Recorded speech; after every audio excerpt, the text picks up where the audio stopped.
tun trum chu Siampuii Ralte zai han ngai thla ho ve tai la chuanin tuna video ka ron react tur hi kan hmuang hianin Zunzam News channel ami ania a video hi chuan hei kan chiaranga Siampuii Ralte in Lunglei general z ho nge ji ho ti tur nge z ho a khela ben khum le ta an sa hok na sa tin thupuya ada Siampuii Ralte hi a che bon le viau ani mele a boru ka lien le viau ani mele lunglei lama hian eng poni sila i han ngai thla ho phot mai teng o Siampuii Ralte noi lama ding don ani Siampuii hi Siampuii Ralte sai dona security ka nei chama security chu an that mail khop mai ki NCC police pon ni lova NCC ania an lo an veng him zawang me pui hen ron chim lui mai ngem ti te po kan thleranga me pui hen ron bor tu mai nga king security te khianin an lo veng zawang me pui la ka hen an ron bon sal tu kem angem ti te po kha lo en tai la a thome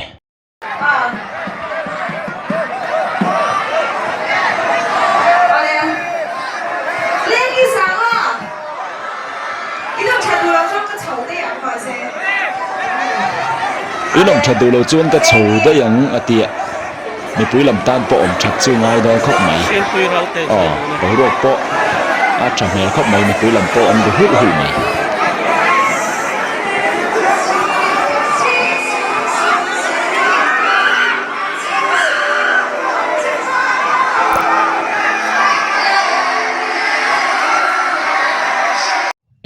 ki security non nor ngal der mai ki anin nor mi pui lam ne nor ngal der mai Siampuii hi an lom viau ani hi mi pui lam hianin a lom om lama ngai phot mai teng an chim boi hul lo tur ngai photila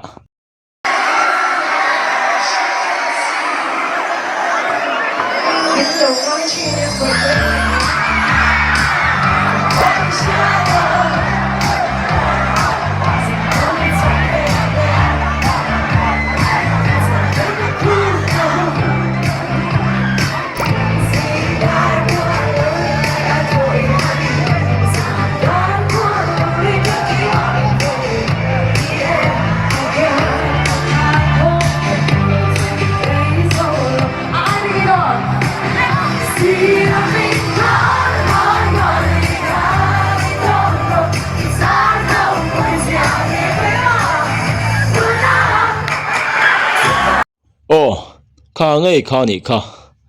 Zunzam News ina a khela ben khumaron ti che chuni aron sai mo yang reng khop maya trong kam moi takin aron saya khalai kan en non le la kwang khel ben khum ti lai ta kha a traverio a thupu aron man chan khani ve ta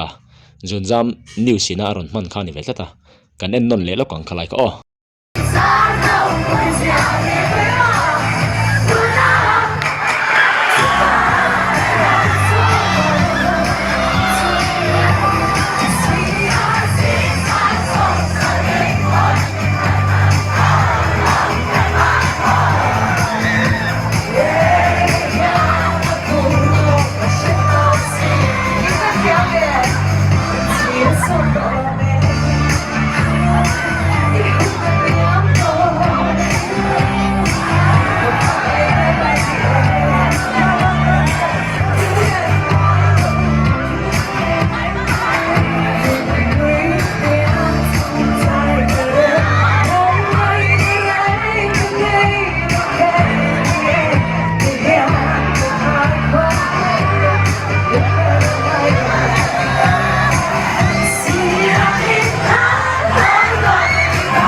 atir lama khanin king lai vel om ho khi mi pui kha ka han tia mi pui ka han ti khanin I nu le pa hi thalai tlangwal nula tlangwal ang tur han ka nga ya amaro chuan lam chen hianin school no pang deuh vek zo kan lo nia an fel hlom viau mai khi anuam chun tia an lam na sa amaro chu security te ron nek lui lutuk ang kha anom lem lo ani an fel hlom viau mai tin security te pok hi NCC te pok hianin an thok thakop mai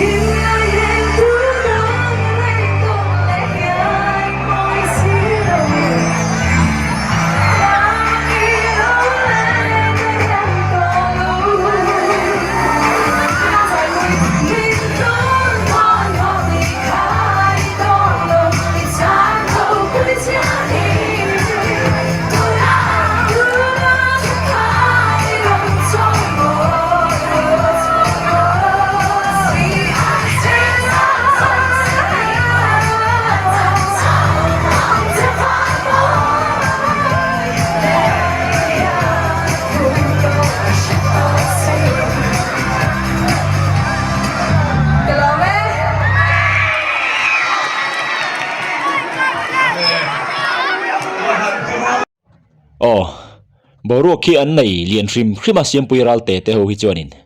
azai thiam mai pia lama boruak khi an nei liana an ding chuak phat hi chuanin mi puilom hin hlo ngal em maya ama azaya amel thaboka boruak pawnom mel khop mai an lam na sa khop mai ole kati zong kha ni le phat ro se